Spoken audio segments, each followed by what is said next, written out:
Hello friends, मैं हूं पूजा और स्वागत करती हूं आपके अपने चैनल मॉम्स बेबी केयर में। तो फ्रेंड्स, कैसे हैं आप लोग? उम्मीद करती हूं कि आप सब अच्छे होंगे और आपकी प्रेगनेंसी भी काफ़ी अच्छी चल रही होगी। तो फ्रेंड्स, आज के इस वीडियो में हम बात करेंगे कि अगर आपकी डिलीवरी जून, जुलाई या फिर अगस्त में होने वाली है तो आपको किन किन चीज़ों का बहुत ज़्यादा ध्यान रखना है। तो देखिए, डिलीवरी का टाइम पास आ गया है, तो आपको ऐसी कोई भी गलती नहीं करनी चाहिए जिससे कि आपकी डिलीवरी में आपको कोई भी प्रॉब्लम हो या फिर बच्चे को कोई भी प्रॉब्लम हो। तो आज मैं आपको कुछ ऐसी बातें भी बताऊंगी कि डिलीवरी के बाद आपको अपनी केयर कैसे करनी चाहिए जून, जुलाई, अगस्त के महीने में। तो चलिए वीडियो शुरू करते हैं। सबसे पहली बात कि इन महीनों में बहुत ज़्यादा गर्मी रहती है, उमस रहती है, ह्यूमिडिटी रहती है, तो अक्सर हमें ठंडा खाने का, पीने का बहुत ज़्यादा मन करता है। पर अगर आपकी डिलीवरी का टाइम पास है तो आपको इस टाइम पे ठंडी चीज़ें नहीं खानी चाहिए। ठंडी आइसक्रीम, कोल्ड ड्रिंक, ठंडा पानी, आपको इन सब से दूर रहना चाहिए।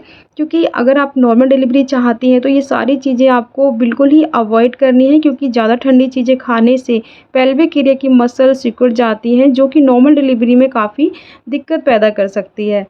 इस टाइम पे जितना हो सके गुनगुना पानी पीजिए, ये आपकी डिलीवरी में आपको बहुत ज़्यादा मदद करेगा और आराम से आपकी नॉर्मल डिलीवरी हो पाएगी। ये जो मौसम होता है जून, जुलाई, अगस्त का, इन महीनों में कभी-कभी बारिश हो जाती है, बहुत ज़्यादा कभी-कभी गर्मी होती है, तो इस टाइम पे इन्फेक्शन होने के चांसेस बहुत ज़्यादा हो जाते हैं। तो इस टाइम पर आपको ध्यान रखना है कि बाहर का कुछ आपको नहीं खाना है। बाहर की जो चीज़ें होती हैं, इस टाइम पर आपको इन्फेक्शन होने का चांस ज़्यादा होता है। तो बाहर की चीज़ें हैं जैसे गोलगप्पे, बर्गर या फिर कुछ भी चाट, पापड़ी वगैरह, तो आपका जो मन करता है तो प्लीज़ आप इस टाइम पे ये चीज़ें बिल्कुल ना खाएं, बिल्कुल ही अवॉइड करें, क्योंकि डिलीवरी का टाइम पास है। तो ऐसे में आपको या आपके बच्चे को किसी भी प्रकार की प्रॉब्लम नहीं होनी चाहिए। नंबर 3 है, जैसे कि डिलीवरी का टाइम पास आ गया है तो अगर आपको नॉर्मल डिलीवरी चाहिए, कम समय में, कम पेन में, तो आपको 60 मिनट की वॉक ज़रूर करनी है। आप सुबह 30 मिनट की वॉक करें, शाम को 30 मिनट की वॉक ज़रूर करें। इसके अलावा आप डग वॉक करें, बटरफ्लाई एक्सरसाइज करें, इंडियन टॉयलेट का इस्तेमाल करें। अगर आप इन चीज़ों का यूज़ करती हैं, ये सारी चीज़ें आप करती हैं, तो इससे आपकी नॉर्मल डिलीवरी के चांसेस बहुत ज़्यादा बढ़ जाते हैं। क्योंकि इससे क्या है, पेल्विक एरिया की जो मसल्स हैं बहुत ज़्यादा सॉफ्ट हो जाती हैं और नॉर्मल डिलीवरी में ये काफ़ी फ़ायदा देती है। नेक्स्ट है, आपको इस टाइम पे अपना वज़न कंट्रोल में रखना चाहिए। अगर आपका वज़न ज़्यादा होगा तो इससे आपकी नॉर्मल डिलीवरी में दिक्कत आ सकती है। तो ध्यान रखें कि प्रोटीन वाली चीज़ें ज़्यादा खाएँ। बाहर का ऑयली फूड बिल्कुल ही अवॉइड करें, बिल्कुल ना खाएँ बाहर का ऑयली फूड। अगर आपका बीपी हाई होगा या फिर शुगर हाई होगी या फिर हीमोग्लोबिन आपका कम होगा तो इससे भी आपको नॉर्मल डिलीवरी में दिक्कत आ सकती है। तो ऐसे में आपको इन बातों का ध्यान रखना है कि अगर आपकी डिलीवरी पास है और आपका बीपी कंट्रोल में नहीं है, आपका बीपी हाई है, तो आपको क्या करना है, आपको नमक नहीं खाना है। आप नमक बिल्कुल ना खाएं।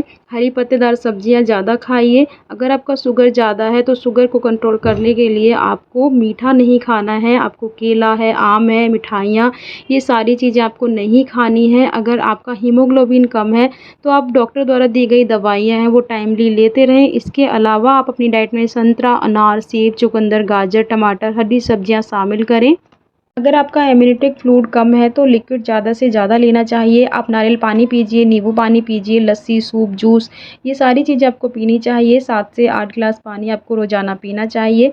ये जो मौसम होता है जून, जुलाई, अगस्त का, बारिश का मौसम होता है और ऐसे में कोल्ड और फीवर बहुत जल्दी हो जाता है। तो ऐसे में आपको ध्यान रखना है कि अगर आपको आपके घर में किसी को कोल्ड है या फिर फीवर है तो आपको उनसे दूर रहना चाहिए, क्योंकि प्रेगनेंसी टाइम में इम्यूनिटी बहुत ज़्यादा वीक हो जाती है। कोई भी बीमारी है वो जल्दी से पकड़ लेती है, इसलिए ऐसे इंसान से आपको दूर रहना है, क्योंकि ये आपकी डिलीवरी का टाइम है। तो ऐसे में आपको किसी भी तरह की दिक्कत नहीं होनी चाहिए। तो देखिए फ्रेंड्स, जब आपकी डिलीवरी हो जाती है तो अगर आपकी डिलीवरी जून, जुलाई या फिर अगस्त में हो गई है तो आपको इन बातों का ध्यान ज़रूर रखना चाहिए। जैसे कि ये मौसम बारिश का होता है तो साफ़ सफाई का पूरा ध्यान रखें। आपके पास या फिर बच्चे के पास जो भी आता है उनको बोले कि अच्छे से हाथ धोकर ही बच्चे को छुए। और अगर किसी को कोल्ड कफ है तो बच्चे के पास ना जाएं, और अगर जाना है तो मास्क लगाकर और अच्छे से हाथ धोकर ही बच्चे के पास जाएं। नेक्स्ट है, डिलीवरी के बाद कम से कम 30 से 40 दिनों तक ठंडा ना खाएं। ठंडी तासीर वाली चीज़ें ना खाएं, गैस बनाने वाली चीज़ें ना खाएं। आप पपीता खाइए, गुड़ खाइए, आप अजवाइन का पानी पीजिए, चीकू खाइए, दलिया खाइए। इससे अच्छी मात्रा में बच्चे के लिए दूध बनता है। और अजवाइन का पानी पीने से पेट भी सेफ में रहता है। आपको अपने सर को ढक के रखना चाहिए। डिलीवरी के बाद आप टीवी या फिर फ़ोन बहुत ज़्यादा ना चलाएं, क्योंकि डिलीवरी के बाद बॉडी वीक हो जाती है। तो ज़्यादा देर तक टीवी या फिर मोबाइल देखने से आपकी आईसाइट इससे कमज़ोर हो सकती है, वीक हो सकती है और सर दर्द की प्रॉब्लम भी आपको हो सकती है। नेक्स्ट है कि जो आपको टाँके होते हैं, स्टिचेज़ हैं, उनकी अच्छे से देखभाल करें। ऐसे मौसम में ऐसा होता है कि अगर आप अच्छे से ध्यान नहीं रखते हैं तो इन्फेक्शन हो सकता है, इसलिए अपने स्टिचेस को अच्छे से साफ़ करें। टॉयलेट जाने के बाद अच्छे से उसको आपको धोना है और अच्छे से थपथपाकर आपको उसको सुखा लेना है। तो प्लीज़ इन बातों का ध्यान ज़रूर रखें और अगर आपको कोई भी प्रॉब्लम लगती है टाँकों में तो तुरंत डॉक्टर के पास जाएँ। अपनी मर्ज़ी से कुछ ना करें, क्योंकि छोटी-सी गलती से भी अगर टाँकों में पस बन जाता है तो बहुत ज़्यादा प्रॉब्लम हो सकती है और बारिश का मौसम है तो इन चीज़ों का ध्यान ज़रूर रखें।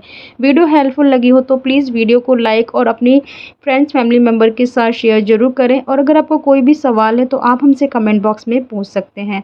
तो फ्रेंड्स, ऐसी ही डेली प्रेगनेंसी टिप्स वीडियो के लिए हमारे चैनल को ज़रूर सब्सक्राइब कर लें। Thank you.